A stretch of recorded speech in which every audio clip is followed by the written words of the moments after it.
Տիկին Ադամյան հրապարակվեց Ամերիկյան միջազգային հանրապետական ինստիտուտի իրականացրած հարցումները,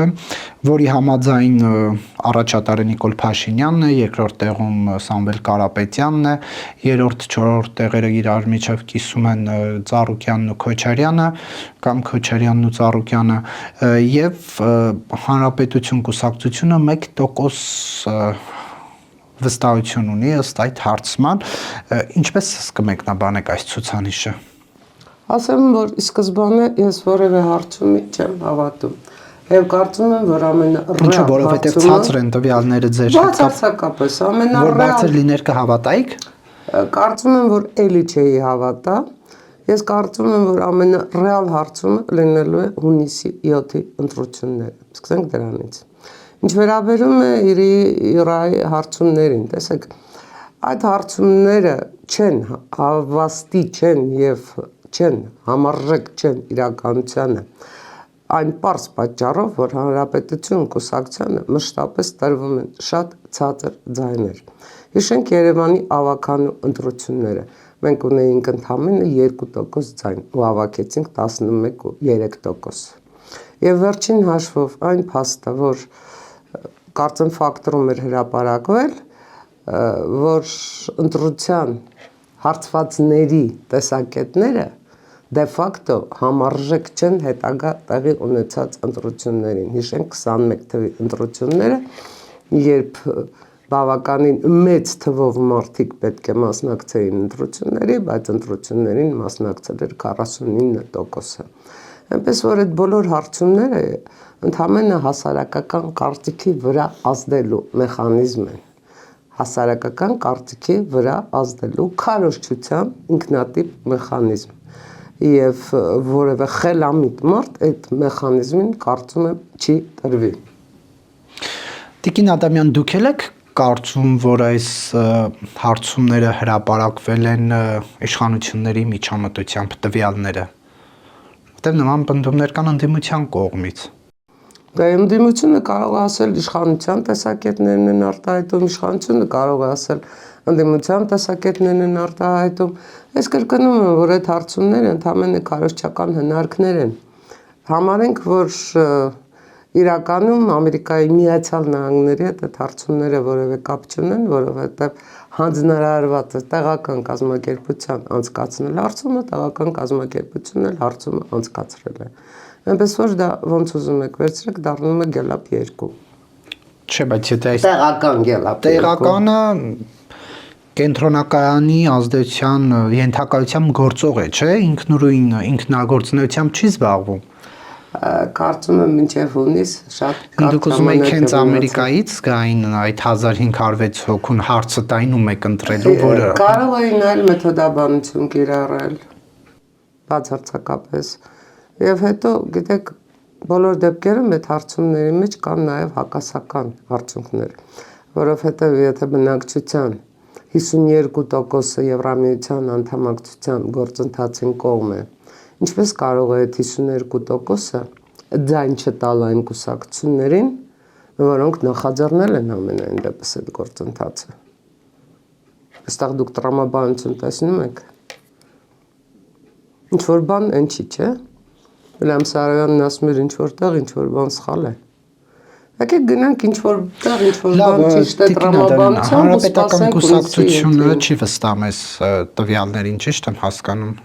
Հանրապետական կուսակցությունը, հանրապետություն կուսակցությունը։ Հանրապետություն կուսակցությունը գտնում է, որ ճշգրիտ սոցիոլոգիական հարցումը կլինի հունիսի 7-ին։ Այսինքն հանրապետությունը Ռոբերտ Քոչարյանի ուժը, Սամվել Կարապետյանի ուժեղ Հայաստան կուսակցությունը այստեղ եկել են ընդհանուր հայտարարի, որ սա վիճահարույց ցուցանիշ է։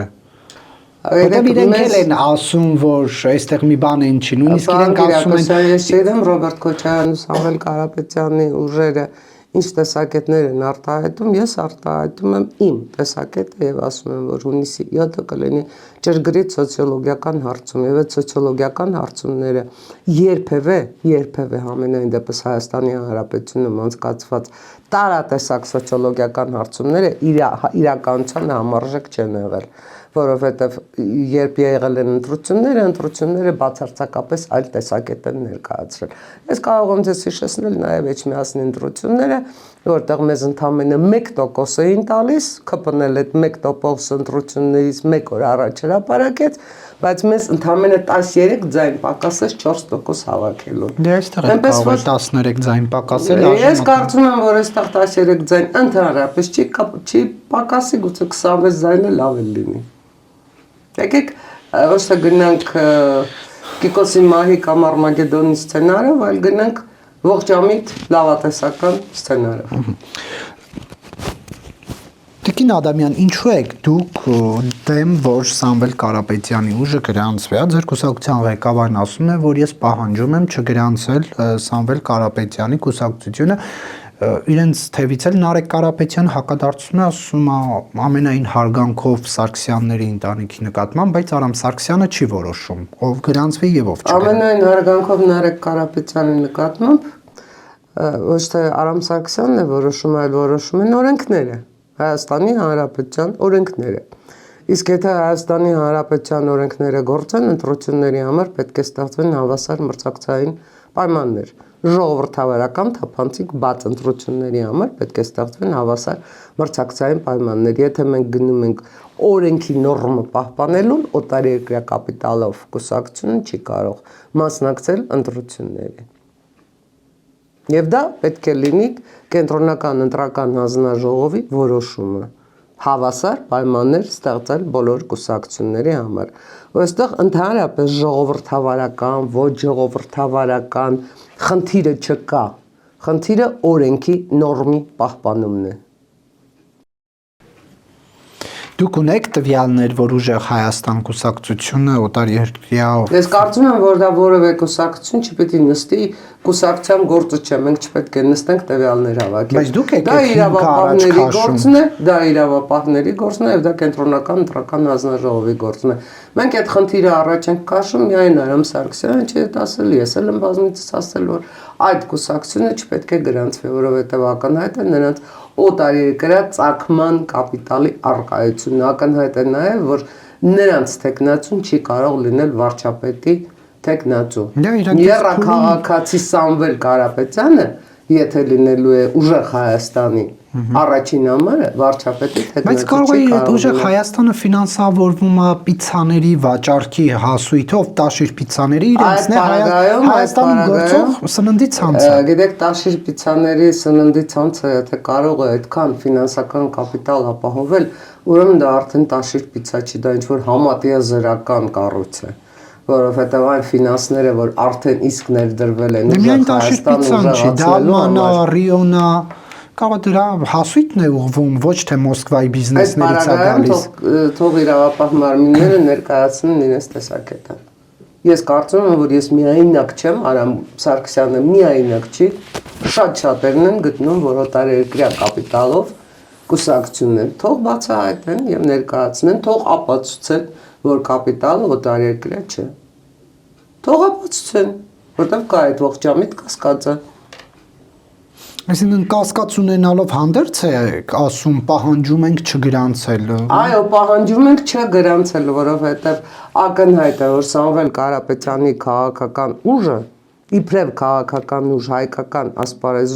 հայկական ասպարեզում հայտնվեց հիբրիդային պատերազմի շրջանակներում։ Պարոն Կիրակոսյան, եկեք հիշենք, 2020-ից հետո ինչ շարժումներ եղան Հայաստանի Հանրապետությունում, որոնք փորձեցին տարբեր ալիքներով գնալ հեղաշրջման, վերկաց լաոները, սրբազան շարժումները եւ այլն եւ այլն եւ այլն։ Եվ այն պարագայում, երբ թե աշխարհիկ, թե հոգեվոր իշխանությունները հեղաշրջման կազմակերպման մեզ զախողվեցին, հայտնվեց միլիարդատիրոջ պայծառ կերպարը։ Այդ բոլորը եղել է մեր աչքի առաջ։ Եվ մենք իրականության վրա աչքերը փակելու իրավունք չունենք, որովհետև այս ընտրություններում շատ կարևոր հարց է լուծվում, այստեղ միայն իշխանության ձևավորման հարց չի լուծվում։ Այս ընտրություններում լուծվում է այն հարցը, թե Հայաստանի Հանրապետությունը ի վերջո զարգացման ինչ ճանապարհ է ընտրելու, որ ճանապարհով է գնալու։ Սա բազում հարցերի հանգույց է, գործան հանգույց են ձևավորվել այս ընտրությունների մեջ։ Եվ եթե մենք ուզում ենք իսկապես ժողովրդավարական զարգացող երկիր ունենալ, մենք պետք է ժողովրդավարական ընտրություններով իշխանություն ձևավորել։ Տիկին Ադամյան, խանդ, նախանց չկա ձեր մոտ, որ այս ուժը մի քանի ամիս է մտել է քաղաքական դաշտ, արդեն երկրորդն է ըստ միջազգային այդ հարցումների համաձայն, եւ դուք այս քանի տարի եկաք քաղաքական դաշտում, բայց մի տոկոս է ձեզ պատրաստ քվեարկել։ Բացարձակապես որևէ խանդ կամ նախանձ լինել չի կարող, նախ այդ 1%-ը ես համարում եմ ոչ համարժեք իրականությանը, սկսենք դրանից, եւ երկրորդ այն ֆինանսական ներդրումները, որ ուժեղ Հայաստանը իբր թե փորձում է, որոնցով ուժեղ Հայաստանը իբր թե փորձում է ուժեղանալ, ցանկացած, ինչ ասեմ, անգամ քաղաքականության հետ որևէ կապ չունեցող շարժման կարող էին այդ պատկերի հասցնել։ Այստեղ կա կապիտալի վիթխարի ներդրում։ Եվ ես նաև ափսոսում եմ, որ այդ կապիտալը ներդրվում է փոշիանալու նպատակով, որովհետև իշխանության հասնելու որևէ ռեալ շանս ուժեղ Հայաստանը չունի։ Եվ այն կապիտալը, որ ներդրվում է իբրև կուսակցություն ձևավորվելու, կուսակցական կառույցներ ստեղծելու, չգիտեմ, անհատական իմիջներ ստեղծելու, արհեստական բանականությամբ Սամվել Կարապետյանի կերպար գեներացնելու, որը վերջապես կարող է հայերեն խոսել, այդ ֆինանսները, եթե իսկապես Հայաստանի Հանրապետության տնտեսության մեջ ներդրվեին եւ ոչ թե հիմա, այլես անցած տասնամյակներում, շատ լավ կլիներ։ Շատ անհամռակ նպատակներ են ընդրված։ Եվ ես խնդրում եմ, իսկապես խնդրում եմ, Նարեկ, ինձ համար շատ վիրավորական է, որ դուք Հանրապետություն կուսակցությունը համեմատում եք ուժեղ Հայաստանի հետ։ Իսկապես դա ինձ համար իբրև Հանրապետություն կուսակցության ներկայացուցիչ վիրավորական է, մի համեմատեք։ Ինչու, բայց մենք շատ լավ Հայաստան են ուզում։ Մենք շատ տարբեր անցած ճանապարհներ ունենք։ Եվ այն, ինչ մենք պատկերացնում ենք, ինչ մենք ուզում ենք մեր երկրի համար, բացարձակ համարժեք չի նրան, ինչ պատկերացնում է ուժեղ Հայաստանը, որտեղ ուժեղ Հայաստանի պատկերացրածը կիսա ֆեոդալական ուժեղ զարգացած ինչ-որ փակ նատուրալ տնտեսություն է։ Դուք դեմ եք, որ փոքր բիզնեսը հարկերից ազատվի։ Ես կարծում եմ, որ փոքր բիզնեսը ոչ թե պետք է հարկերից ազատվի, այլ պետք է փոքր բիզնեսի համար ստեղծվեն այնպիսի պայմաններ, որ փոքր բիզնեսը զարգանա ու հարկ է տա։ Դուք դեմ եք, որ Հայաստանում դեղերի գները 20%-ով էժանան։ Ես կարծում եմ, որ հիմա ուժեղ Հայաստանի ծրագիրը քննարկելու փոխարեն շատ ավելի ճիշտ կլինի, որ ես մեր ծրագրին անդրադառնամ, Իրանից նավթ բերել, Վանաձորում մշակել եւ որպես բենզին ծախել եւ այդ թշնամական Ադրբեջանից չբերել։ Շատ լավ, իսկ ինչու մինչեւ հիմա դա չի արվել, Նարեկ։ Որտեւ հիմա իրանք իշխանության չեն եղել, հիմա ասում են, որ շատ լավ Սամվել Կարապետյանը, ամենայն դեպս թե Սամվել Կարապետյանը, թե Կարեն Կարապետյանը բոլոր հնարավորությունները ունեցել են այդ ծրագրերը կյանքի կոչելու։ Ինչու չեն արել որևէ տաշիր պիցաների ցանց ստեղծելու ձատ, որևէ քայլ չեն արել, այդ նավթավերամշակման գործարանը կառուցելու, տարբեր տեղերում իբր թե արդյունաբերական ձեռնարկություններ 300,000 աշխատատեղեր ստեղծելու, ինչու չեն արել, իրենց երկիրն է, իրենց հայրենիքն է։ Ու իրենք եղել են իշխանության մեջ։ Ինչու չեն արել։ Ես չգիտեմ, իրենց ուղղակ է հարցը։ Որտեղ իրենք այդ հնարավորությունները ունեցել են եւ չեն արել, ինչու են հիմա գալիս եւ ստում, որ տվեք մեզ լծակներ եւ մենք կանենք այն, ինչ որ կարող էինք անել, բայց տասնամյակների ընթացքում չեն կարել։ Սա էլ է չէ հարց։ Ինչու՞ պիտի ես հավատամ իրենց։ Ինչու՞։ Տաշիր պիցաների ձատ կարող էին արդյունաբերական ձեռնարկությունների ցանց վերագործարկել։ Վերջին հաշվով հեծերը նորմալ կառավարել։ Տիկին Ադամյան, Հայաստանը ինչու քայլեր չի ձեռնարկում Իրանում պատերազմը կանգնեցնելու համար։ Ռոբերտ Քոչարյանն կարծում է, որ պետք է ձեռնարկի Հայաստանը քայլեր։ Ինչ կարող է անել Հայաստանը պատերազմը կանգնեցնելու համար։ Դե ես կարծում եմ, որ Հայաստանը հիմա հրամանք տա, եւ թե Ամերիկայի Միացյալ Նահանգները, թե Իսրայելը կդադարեցնեն կրակը, Թեհրանն էլ ընդաղից կասի, դե որ Հայաստանը մեզ հրամայեց, էլ ոնց կարող ենք կրակել ամերիկյան ռազմաբազաների վրա, Եվ բոլորը գոհ ու երջանիկ շնորհակալություն կհայտնեն Ռոբերտ Քոչարյանին այդ փառահեղ գաղափարի համար։ Գիտեք, աբսուրդ է։ Աբսուրդ է։ Այն պայմաններում, երբ աշխարհի որևէ պետություն չի կարողանում այդ պատերազմը դադարեցնել, Հայաստանը պետք է ասի ու պատերազմը պետք է դադարի։ Շատ ցավալի է։ Ընդհանրապես ես դեմ եմ որևէ պատերազմի։ Պատերազմները սկսվում են այն պահին, երբ դիվանագիտությունը պարտվում է, բայց եկեք հասկանանք, ինչու սկսվեց այս հերթական պատերազմը, որովհետև Իրանի Իսլամական Հանրապետությունը տապալեց բանակցությունները, շատ լավ իմանալով ինչ է հաջորդելու բանակցությունների տապալմանը, հրաշալի հասկանալով ինչ է հաջորդելու բանակցությունների տապալմանը։ Հաջորդեցին հարվածները, արդեն փոխադարձ հարվածները, եւ եթե համեմատենք, ասենք, նախորդ բազում այսպիսի բախումների հետ, որոնք ես դժվարանում եմ պատերազմ անվանել, առաջի անգամ Իրանի Իսլամական Հանրապետությունը սկսեց պատերազմել ամբողջ աշխարհի դեմ, դե ֆակտո հարվածելով իրեն համենայն դեպս Իրանից բարեկամ են համարում արաբական երկրներին եւ խփում են արաբական երկրներին, դա ինչ է նշանակում։ Ու անդադ հայտարարում են մենք ձեզ բարեկամ ենք, մենք ձեզ բարեկամ ենք, դադարեցրեք մեզ հարվածել, մենք ձեզ չենք հարվածի, ու չես էլ հասկանում, թե իսկապես առաջին հարվածը որտեղից է գնում։ Ես կողմ եմ իհարկե, որ օր առաջ այս հերթական պատերազմը դադարի, որովհետեւ ցանկացած պատերազմում զոհվում են անմեղ մարդիկ, բացի զինվորականներից։ Եվ օր առաջ պետք է դադարեցնել այս պատերազմը, այս պատերազմը դադարեցնելու համար պետք է նաև քաղաքական կամք։ Որևէ կողմում դուք քաղաքական կամք տեսնում եք։ Ամենայն դեպս Ռահբարի սպանությունից հետո Իրանում հայտարարեցին, որ իրենք մինչև կես տարի պատրաստ են պատերազմը շարունակել։ Դե Իրանում հայտարարում են, որ կես տարի պատրաստ են պատերազմը շարունակել, բնական է, որ Ամերիկայի Միացյալ Նահանգներն ու Իսրայելն էլ պատրաստ են կես տարի, գուցե նաև ավելի այդ պատերազմը շարունակել։ Այսինքն ստացվում է ինչ-որ անլուծելի վիճակ, որը չգիտեմ, ինչ է պետք, որ հիմա այս պատերազմը դադարի։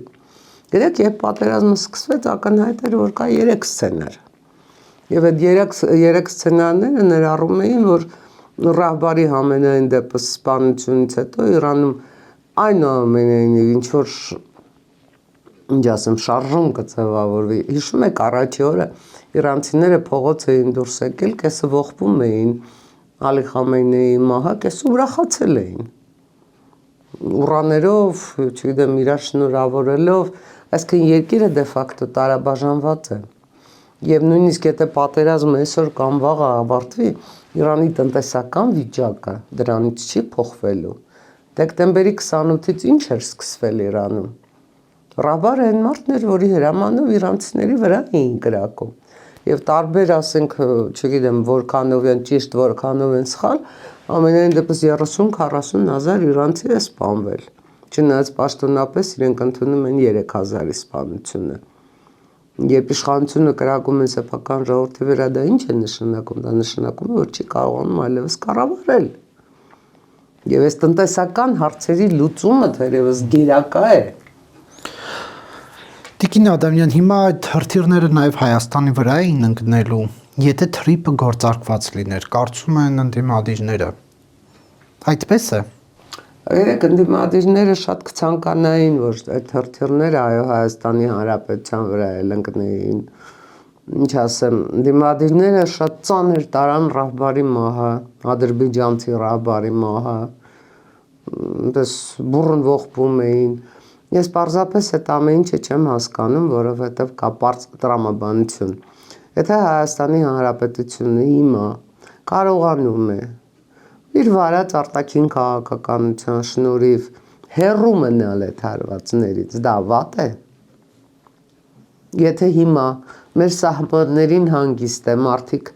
փառք Աստծո չեն սպանվում, դա վատ է։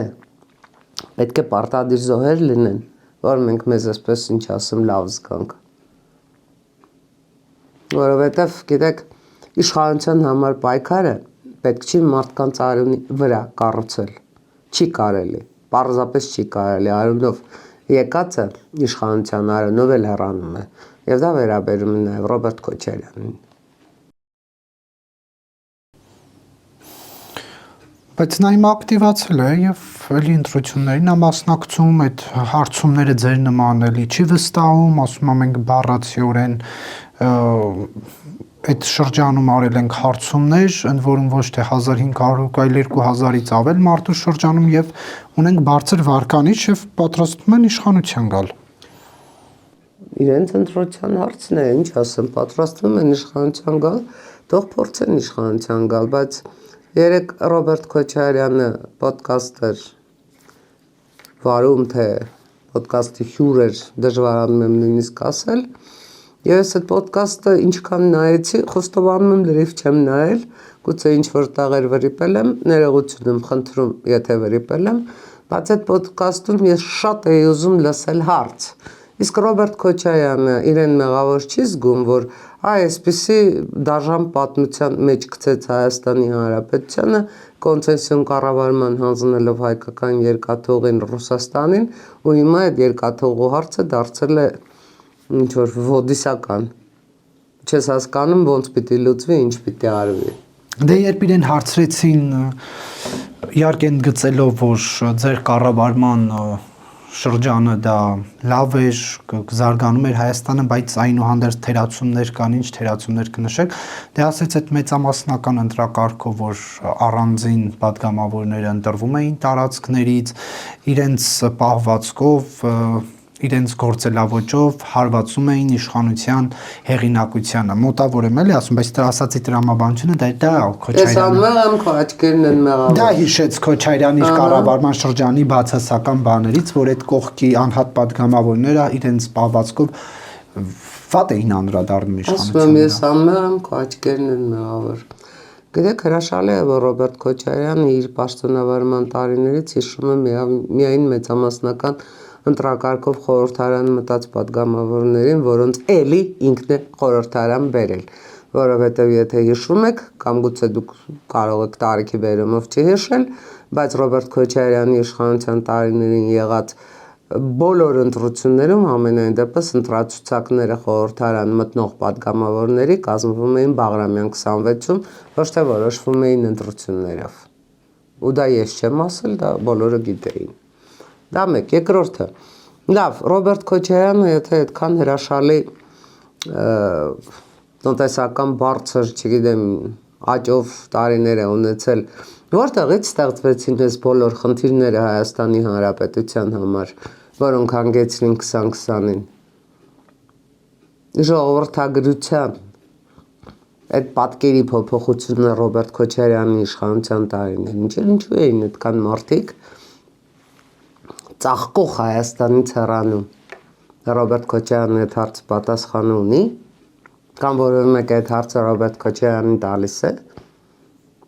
Ինչու էին այդքան մարդիկ Հայաստանից հեռանում։ Ինչու էր Հայաստանի տնտեսական ներուժը բառացիորեն փոշիանում։ Ինչու էր Հայաստանի Հանրապետությունը վերածվել շինարարության,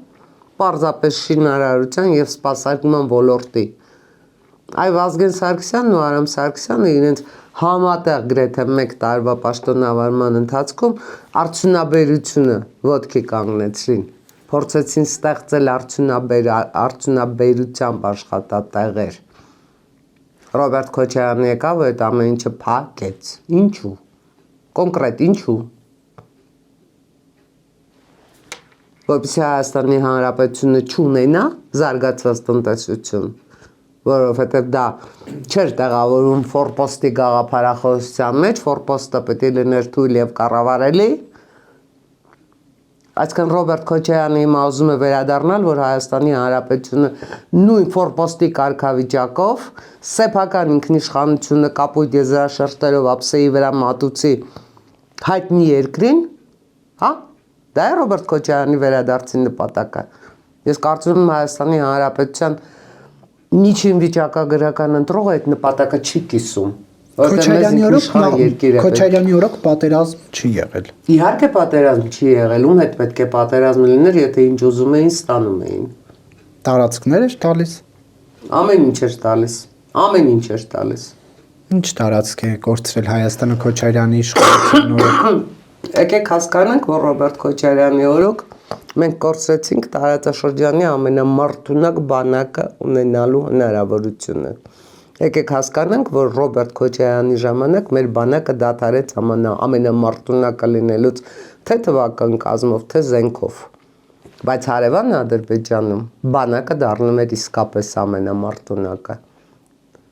Ռոբերտ Քոչարյանի ժամանակ պաշտոնապես համարվում էր Արցախի հարցի լուծումը ստատուս քվոյի պահպանումը։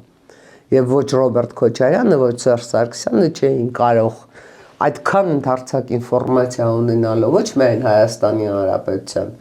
այլև հարևան երկրներում կատարվողի վերաբերյալ չէին կարող չհասկանալ, որ ստատուս քվոն փոխվել է, որ Ադրբեջանի բանակը շատ ավելի հզոր է, Ադրբեջանի տնտեսությունը շատ ավելի զարգացած է, եւ որ Ադրբեջանը ընդհանրապես կաշկանդված չի որևէ հապկով կամ որևէ երկրի զենքեր ձեռք բերելով, իսկ Հայաստանը կաշկանդված է։ Դուք ասում եք տարածքներ կորցրել է, այո, կորցրել է։ Այ հենց այդ ընթացքում է ձևավորվել է տարածքներ կորցրելու հենքը, որովհետև երբ դու չունես տնտեսություն, երբ դու չունես բանակ, քո տարածքները քեզնից վերցնել արդեն տեխնիկական խնդիր է։ Եվ դու թույլ ես տալիս, որ քո հակառակորդը բացահայտորեն զինվի, քո հակառակորդի բանակը, վերջին հաշվով քո հակառակորդը ունենա այնպիսի դաշնակիցներ, որոնց հետ ունի շահերի համընկնում, իսկ քո միակ անփոխարինելի համատիեզերական դաշնակիցը հանկարծ դառնա քո թշնամու դաշնակիցը, այդ պարագայում դու ոչ միայն տարածք ես կորցնում, այդ պարագայում դու կարող ես նաև պետությունդ կորցնել։ Կարծում եմ ինքան էլ բարդ հանրահաշիվ, չգիտեմ, բարդ քաղաքական հաշվարկներ չեն։ Եվ Ռոբերտ Քոչարյանը այնքան անփորձ, այնքան սկսնակ կամ այնքան, ինչ ասեմ, քաղաքականության մեջ անգրագետ չի, որ այս հաշվարկները չկարողանար անել, արել է, տանուլ է տվել, ամեն ինչ տանուլ է տվել իշխանությունը պահելու համար։ Եվ հիմա ուզում է վերադառնալ դարձյալ տանուլ տալու համար, որովհետև այս ընթացքում հնարավոր է եղել ինչ-որ բաներ պետականության ամրապնդման համար վերականգնել Ռոբերտ Քոչարյանը, հիմա ուզում է նորից գալ եւ նորից խաղասեղանին դնել այդ ինքնիշխանությունը ու վերստին տանուլ տալ։ Դա է Ռոբերտ Քոչարյանի վերադարձի ամբողջ ֆոկուսը։ Տիկին Ադամյան, դուք ինչպես եք կարողանալու այօրինակ որպես քաղաքական ուժ այս ձեր թվարկած ռիսկերի դեմ այս առաջիկա ամիսների ընթացքում պայքարել, որ օրինակ Հայաստանը ճիշտ ճանապարհով գնա։ Հայաստանը ճիշտ Ինչ ծրագիր ճանապարհով եք առաջարկում։ Հայաստանը ճիշտ ճանապարհով գնալու համար այստեղ պետք չէ որևէ հեծանիվ հնարել։ Հայաստանը արդեն իսկ գնում է ճիշտ ճանապարհով եւ Հայաստանի ճիշտ ճանապարհով գնալու համար հանրապետություն կուսակցությունը քիչ քայլեր չի արել։ Հիմա ես կանրադառնում 2024-ի ստորագրահավաքին, որը դարձավ տրիգեր նաեւ օգոստոսի 8-ի համաձայնություններին։ Եվ հիմա մենք ունենք մի իրավիճակ, երբ Հայաստանի Հանրապետությունը ընդամենը պետք է ամրագրի իր ունեցած հաջողությունները ու հանրապետություն կուսակցության A5 ծրագիրը թե անվտանգության ու աշխատատեղերի, թե տեխնոլոգիաների, թե արտադրության ստեղծման, թե առողջապահության, թե կրթության, թե արտաքին քաղաքականության այս բոլոր պետության կենսապահովման ամբողջ համախումբը ժամանակացույցով հստակ քայլերով ամրագրված է։ Մենք կարծում ենք, որ Հայաստանի Հանրապետության համար գերակա արժեք է ժողովրդավարությունը եւ առաջին կետում մեզ համար ինքնիշխանությունն է, որովհետեւ եթե դու ինքնիշխան պետություն չես, այո, դու հայտնվում ես ոչ թե սեղանի կողքին, այլ հայտնվում ես սեղանին։ Ռոբերտ Քոչարյանի, Սամվել Կարապետյանի եւ մյուսների ծրագրում երկիրը մենյուում է, ոչ թե երկիրը սեղանի կողքին է։ Սա մեր սկզբունքային տարբերությունն է։ Եվ մենք այո, կողմ ենք պրոֆեսիոնալ բանակի, բոլոր հնարավորությունները կամ պրոֆեսիոնալ բանակի ստեղծման։ Մենք կարծում ենք, որ առաջին քայլով Հայաստանի Հանրապետությունը պետք է դուրս գա հապկից։ Հայաստանի Հանրապետությունը պետք է սեփական հոբ համակարգը ունենա, Եթե հիշում եք պատերազմի տարիներին ռուսական հոպը շատ լավ աշխատեց, շատ փառահեղ աշխատեց, որպեսզի Հայաստանի Հանրապետության տարածքի վրա հարձակումներ չլինեն։ Եվ ռազմաքաղաքական համագործակցության համաձայնագրեր մենք պետք է ունենանք Ամերիկայի Միացյալ Նահանգների հետ, Ֆրանսիայի հետ ու ՆԱՏՕ-ի անդամ երկրների հետ։ Ինչ վերաբերում է անվտանգությանը, անվտանգության ճարտարապետությունը պետք է կառուցվի Արևմուտքի հետ։ Դա ակնհայտ է։ Ամերիկայի թե Եվրոպայի։ Եվրամիության եւ Ամերիկայի Միացյալ Նահանգների հետ։ Ու այստեղ ինչ ասեք, որ Եվրամիությունը ու Ամերիկայի Միացյալ Նահանգները հակասություններ ունեն։ Խորքում այդ երկուսն էլ իրար հետ որևէ հակասություն չունեն։ Պարզապես այստեղ գնում է ընդհանրապես դիրքերի ճշտման քաղաքականություն։ Եվ հրաշալի է, որ Տրամպի գալով, այո, Եվրամիության առաջ խնդիր դրվեց սեփական անվտանգությունը ապահովելու։ Պարզապես հրաշալի է, որովհետև Եվրամիության երկրները տևական ժամանակ իրենց անվտանգությունը ՆԱՏՕ-ով էին պայմանավորում։ Իսկ հիմա ՆԱՏՕ պլյուս է ստեղծվում, եւ ՆԱՏՕ պլյուսի անդամ կարող են լինել նաեւ ոչ Եվրամիության անդամ երկրները։ Վերջապես հնայի 5%-ը պաշտպանական ծախսերին հատկացնելը շատ նորմալ է։ Շատ նորմալ է, իսկապես նորմալ է։ Այդպես էլ պետք է շարունակել։ Այնպես որ արևմուտքը խորքում միմյանց հետ հակասություններ չունեն, սրանք դիրքային խնդիրներ են, միմյանց հետ ունեցած այդ թվացial հակասությունները։ Ու պետք է պատկեր ստեղծել, որ Եվրամիությունը արդեն կործանվում է, Հունգարիան ու Սլովակիան հեսա դառնալու են գերեզմանափորը Եվրամիության եւ այլն եւ այլն եւ այլն։ Գիտեք, այդ ամեն ինչը իսկապես քաղաքական սկսնակների համար են կամ քաղաքական դիլետանտների համար են հիբրիդային պատերազմի շրջանակներում տպավորություն ստեղծելու, որ այս ուժերը ձախողվել են, ձախողվում են եւ բոլոր նրանք, ովքեր ապավինում են այդ ուժերին, վերստին ձախողվելու են։ Իրականում դա մի համակարգ է, որ անվերջ ինքնակատարելագործվում է։ Տիկին Ադամյան, դուք իշխանության այս վերջին որոշումները արդյոք խնդրառույց չեք համարում մնաք թոշակները բարձրացնել, ընտրությունների բերան, տարբեր էլեկտրոմոբիլների գույքահարկը կրճատել 50 եւ ավելի տոկոս, այլ սոցիալական ծրագրեր իրականացնելը, ապահովագրություն, անվճար դեղեր, արդյոք սա նախընտրական ինչ-որ sense, ինչպես ասում են, պետական մակարդակով ընտրակաշարք չի։ Դուք հիմա ասում եք, որ ես ասեմ, շատ վատ է, որ թոշակները բարձրացել են։ Ինչ ասեք, շատ լավ է։ Ես կարծում եմ, որ իշխանությունը պետք է ոչ թե գնար այդ պոպուլիստական քայլերի հետևից։ Այ եթե մենք լինեինք իշխանություն, մենք նման քաղաքականություն չէինք վարել։ Գիտեք, մենք ինչ քաղաքականություն կվարեինք։ Մենք կստեղծեինք ոչ թե, ինչ ասեմ, շինարարության եւ սպասարկման ոլորտի վրա հիմնված տնտեսություն, այլ մենք կստեղծեինք մրցունակ ապրանքներ արտահանող տնտեսություն, որը ինքնին կբարձրացներ թե բյուջեի մուտքերը, թե կենսամակարդակը, թե աշխատավարձերը։ Մենք ոչ թե հարկերը կբարձրացնեինք, այլ հարկատուների թիվը կշատացնեինք։ Այսա սկզբունքային տարբերություն է գործող իշխանությունից։ Եվ այդ պարագայում արդեն ոչ թե իշխանության որոշմամբ թոշակը, աշխատավարձը կամ չգիտեմ սոցիալական մյուս նպաստները կբարձրանային, այլ ինքնին կբարձրանային, ավտոմատ կբարձրանային, դա կլիներ մեր քաղաքականությունը։ Այնպես որ այստեղ ասում եմ, մենք սկզբունքային տարբերություն ունենք քաղաքացիական պայմանագրից, որովհետև մենք առաջին հերթին կարևորում ենք տնտեսության զարգացումը, իսկ քաղաքացիական պայմանագիրը տնտեսության կառուցվածքի փոփոխության ոլորտում քայլ առաջ չի արել ոչ Ռոբերտ Քոչարյանից, ոչ Սերժ Սարգսյանից։ Եվ այն տնտեսական հեղափոխությունը, որ 2018-ին բազմիցս գովազդվում էր, ես չգիտեմ այդ 7 տարիների, 8 տարիների մեջ որտեղ մնաց, որ հանգրվանում պարզապես զոհվեց։ Հիմա դուք ընտրություններին գնալու եք իշխանության չարածները քննադատելու ճանապարհով, թե գնալու եք այս ինչպես ընդունված է ասել ռուսամետ դիրքորոշում ունեցող ընդդիմադիր թևին քննադատելու ճանապարհով։ Ես չեմ կարծում, որ ռուսամետ, իշխանամետ, այս կողմ են կողմ մենք ներկայացնելու ենք մեր ծրագրերը։ Մենք ներկայացնելու ենք մեր ծրագրերը, մենք ասելու ենք եկանք իշխանության 107 ռազմաբազան հանելու եք։ 102-րդ ռազմաբազան վաղ թե ուշ Հայաստանի Չէ, ձեր հնգամյա ծրագրում լինելու է, թե ոչ։ Հայաստանի Հանրապետության տարածքից 102-րդ ռազմաբազան պետք է դուրս գա եւ ընդհանրապես 3026 թվականին եթե ոչ 4026 թույլ պատասխանել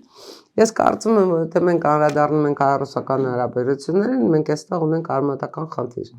Բոլոր այն համաձայնագրերը, որ Հայաստանի Հանրապետության անկախացումից հետո կնքվել են Ռուսաստանի հետ, այլևս իրավիճակին, իրադարձությունների զարգացմանը չեն համապատասխանում։ Եվ այդ շրջագծում է գտնվում թե 97-ին կնքված պայմանագիրը, թե ռուսական մոնոպոլիաները Հայաստանի Հանրապետության տարածքում ապահովող համաձայնագրերը, թե 102-րդ ռազմաբազայի համաձայնագիրը, թե Հայաստանի Հանրապետության սահմանները ռուս սահմանապահներին վերահսկողության հանձնելու համաձայնագիրը եւ վերջապես կոնվենցիոն կառավարման հանձնված երկաթուղու ճակատագիրը, այդ բոլոր հարցերի համախումբը պետք է հավաքվի եւ Ռուսաստանի հետ Հայաստանի Հանրապետությունը պետք է կնքի նոր համաձայնագիր, որտեղ այդ բոլոր հարցերը թե քննարկված են, թե երկկողմանի ընդունելի լուծումներ են գտնված։ Ես չեմ ասում, որ Հայաստանի Հանրապետությունը պետք է Ռուսաստանի հետ դա հնարավոր էլ չէ։ Ռուսաստանի Դաշնության հետ հարաբերությունների խզում բացարձակապես հնարավոր չէ եւ դա բացարձակապես մեր նպատակը չի։ Մեր նպատակն է Ռուսաստանի Դաշնության հետ ունենալ իրավահավասար եւ այսօրվա իրադարձությունների տրամաբանությունից բխող հարաբերություններ։ Այն հանգամանքը, որ Ռուսաստանի Դաշնությունը իր բոլոր հայտարարություններով Հայաստանում հարուցում է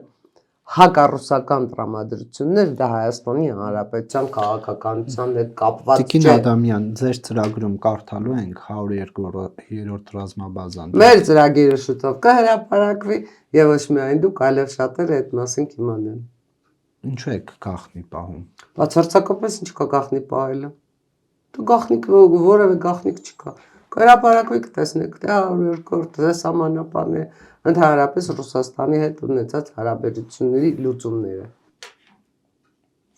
Եվ վերջում Վիտալի Բալասանյանը Արցախի անվտանգության խորհրդի նախկին քարտուղարը նշել է, որ Հայաստանին միութենական կազմապետ խորհրդային միության նման մի բան մեջբերեմ խոսքը բառացած է Հայաստանն Իրանի հետ պետք է շատ լավ հարաբերություններ պահի մենք պիտի լինենք միութենական կազմում հիմա անունը ինչ կդնեն չգիտեմ բայց այնպես ինչպես եղել է խորհրդային միությունը Վիտալի Բալասանյանին քիչ էր Արցախի կորուստը Վիտալի Բալասանյանն ուզում է նաև Հայաստանի վրա խաչ քաշել Հա Ես որևէ մեկնաբանություն չունեմ նման ցնդաբանություններին, մեղմ ասած։ Չի կարելի։ Պարզապես չի կարելի Հայաստանի Հանրապետության ինքնիշխանությունը դարձնել սակարկման առարկա, դե հերիք եղավ էլի։ Հերիք եղավ։ Արցախը վաճառքի հանեցին, բարեհաջող վաճառեցին, հիմա արդեն հերթասել է Հայաստանի Հանրապետությանը։ Ու գիտեք ինչ, ես կարծում եմ, որ չգիտեմ, գուցե մի քիչ զայրացա, բայց այնուամենայնիվ եկեք հասկանանք նաև մեկ այլ հանգամանք։ Իրանի Իսլամական Հանրապետությունը Հայաստանի Հանրապետության համար երբեք չի եղել անվտանգության երաշխավոր։ Երբեք։ Եվ չի կարող լինել։ Պատժամիջոցների տակ գտնվող ռազմական ու տնտեսական ներուժը կորցրած Իրանը որևէ երկրի, ոչ միայն Հայաստանի Հանրապետության համար, որևէ երաշխավոր լինել չի կարող։ Հերիք է ապավինել Ռուսաստան, Իրան, Հայաստան դաշինք ստեղծենք, չգիտեմ, Իրանի Իսլամական Հանրապետությունը թող զորքեր տեղակայություն ունի Սյունիքի անվտանգության համար, մութ է, ում համար է գաղտնիք, որ Սյունիքը Հայաստանի Հանրապետության համար պահել են Բլինկենը, Ամերիկայի Միացյալ Նահանգների նախկին պետքարտուղարը եւ մյուս պաշտոնյաները, Յուլի Կիմ ու մյուսները, նրանցից ո՞ր մեկն էր իրանցի։ Կարող եք ինձ այդ հարցին պատասխանել։ Ինչու բայց ասում են Եվ Եվրամիության դիտորդները։ Եկեք այդ հանգամանքները ասում են Իրանը կանխել է իր ներկայությամբ Իրանը ոչինչ չի կանխելու Ադրբեջանի Իրանը ոչինչ չի կանխել, Իրանը ընդամենը իր համար ապահովել է դեպի Եվրոպա ճանապարհ։ Դա մեզ համար չի արվել։ Բայց համընկել են շահերը։ Շահերը համընկել են ոչ ավելին, եթե Իրանը որևէ բան կանխելու, եթե Իրանը ընդհանրապես Հայաստանի Հանրապետության, չգիտեմ, տարածքային ամբողջականության կամ Հայաստանի Հանրապետության նկատմամբ բարեկամական որևէ դրսևորում ունենա, թե 2020-ին, թե 2020-ից հետո այդ քաղաքականությունը չէր վարի։ Եկեք հիշենք Արարողջի այցը 2020-ին, առաջարկները տարբեր մայրաքաղաքներում պատերազմի ընթացքում ինչ էր ասում։ Եկեք հիշենք, թե պատերազմից հետո Իրանը քանի պաշտոնյայի մակարդակով ու քանի անգամ էր Ադրբեջանի տարածքային Արարողջին ամբողջականության կար 2020 թվականին։ այո, արտաքին գործերի փոխնախարար էր։ Արտաքին գործերի փոխնախարար էր։ Թե քանի անգամ շնորհավորվեց Ադրբեջանի տարածքային ամբողջականության վերականգնումը, թե հետագայում Իրանը Ադրբեջանի հետ ինչ ծրագրեր էր կազմում, Արցախում, չգիտեմ, ինչերի վերականգնման ինչ ծրագրեր էին կազմում։ Այդ ամեն ինչը անելիս Թերանում որևէ մեկը երևի թե չէր մտածում։ Իսկ Հայաստանի Հանրապետության մասին, Հայաստանի Հանրապետությունի մասին ինչ կմտածեն։ Բայց մենք անverջ այստեղ պիտի նստենք մտածենք, իսկ Իրանում ինչ կմտածեն, հանկարծ Իսրայելի հետ հարաբերություններ չհաստատենք, հանկարծ Իսրայելի հետ հարաբերություններ չզարգացնենք, հանկարծ այս չանենք, հանկարծ ինչ անենք, հանկարծ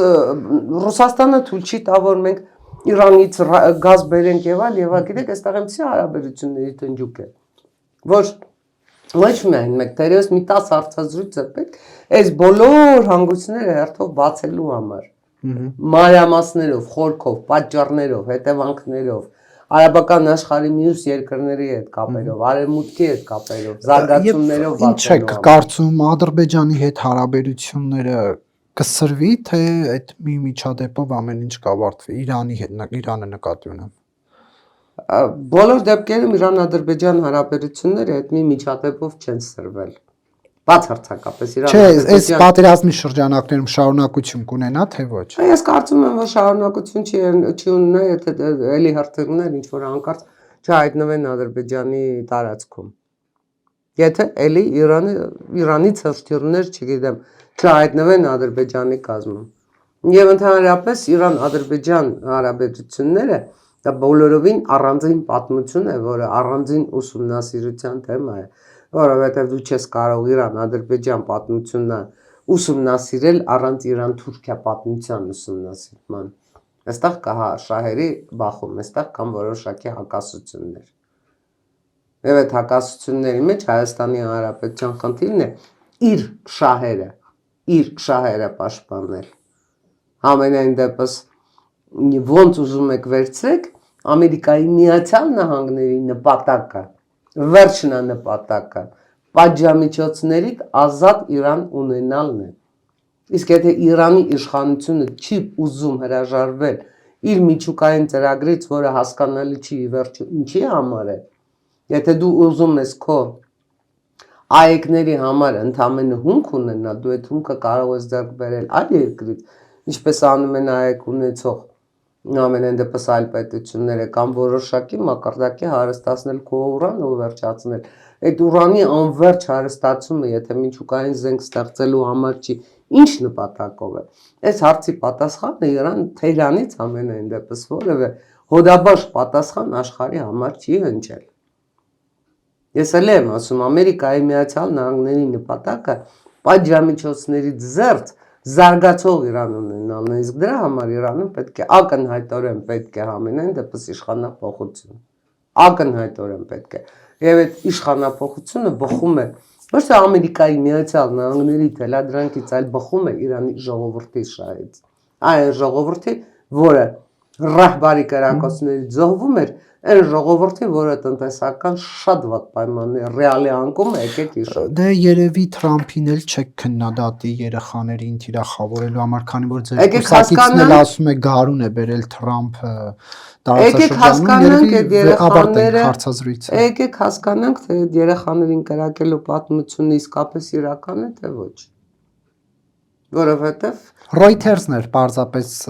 փորված գերեզմանները ցույց տալու։ Reuters-ը շատ բան կարող է ցույց տալ, բայց եկեք հասկանանք, դա որ պատերազմի դրվագներ էին, ինչու էին այդ երեխաները այդտեղ։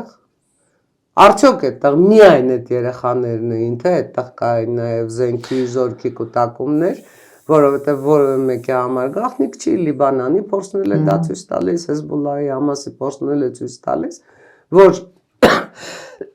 Իրանի պրոքսիները պաշտպանվում են երեխաներով ու կանանցով, որպեսզի իրենք չխփեն,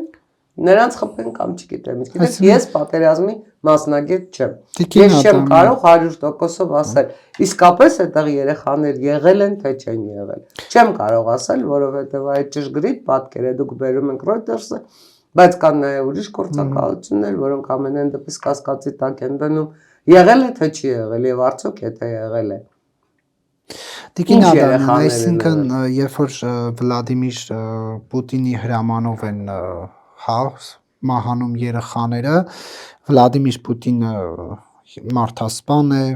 չարիք է եւ սա առանց հեգնելու եմ կրկնում քննադատների դիրքորոշումները, բայց երբ Թրամփի կներեք հարցս վերջացնեմ, սանձազերծած պատերազմի հետևանքով են երեխաները զոհում, այդտեղ մի շարք հարցեր են առաջ գալիս, ինչու արդյոք սա երկակի ստանդարտ չէ։ Պատերազմը ընդհանրապես բազմակի ստանդարտների կիրառումն է, ոնց ուզում եք վերցրեք։ Եվ եկեք հիշենք, թե Ադրբեջանը ոնց էր հարվածում կատներին, ոնց էր հարվածում հիվանդանոցներին։ Արդյոք դա հանցանք չէր։ Դուք բերում եք Պուտինի օրինակը։ Իսկ ով ասաց, որ երեխա սպանելը դա սուրբ գործ է։ Երեխա սպանելը ով էլ ուզում է լինի հանցագործություն է։ Սա չի խնդիրը։ Խնդիրը մանկասպանության հետագա քարոզչությունն է, քարոզչության օգտագործումը։ Եվ ես էլ եմ ասում, որևէ ճշգրիտ տվյալ համենայն դեպս Ստեփանակերտի դեպքից թերևս դուրս չկա, արդյոք ում հրամանով ով է սպանվել եւ արդյոք այդ հրամանները ովքեր են տվել։ Եկեք հիմա մեր հարցազրույցը չվերածենք ռազմական, այսպես դրվագների, ինչ ասեմ, քաղաքականացման։ Ես կրկնում եմ, մանկասպանությունը հանցանք է, պատերազմը ընդհանրապես դիվանագիտության պարտությունն է եւ ցանկացած պատերազմ օր առաջ ավարտելը բոլորի համար լավագույն ելքն է։ Սա ընդհանուր առումով իրական գետնի վրա ինչ է լինում, արդեն պետք է լուծեն քաղաքական, ինչ ասեմ, պետությունների ղեկավարները, ովքեր ներքաշված են այդ պատերազմների մեջ։ Այս պարագայում Հայաստանի Հանրապետությունը գրեթե անելիք չունի։ Հայաստանի Հանրապետության խնդիրը այս պարագայում Հայաստանի Հանրապետության սահմանների պաշտպանությունն է, Հայաստանի Հանրապետության շահերի պաշտպանությունն է, ու ես եմ ձեզ շնորհակալ։ Շնորհակալություն Տիկին Ադամյան։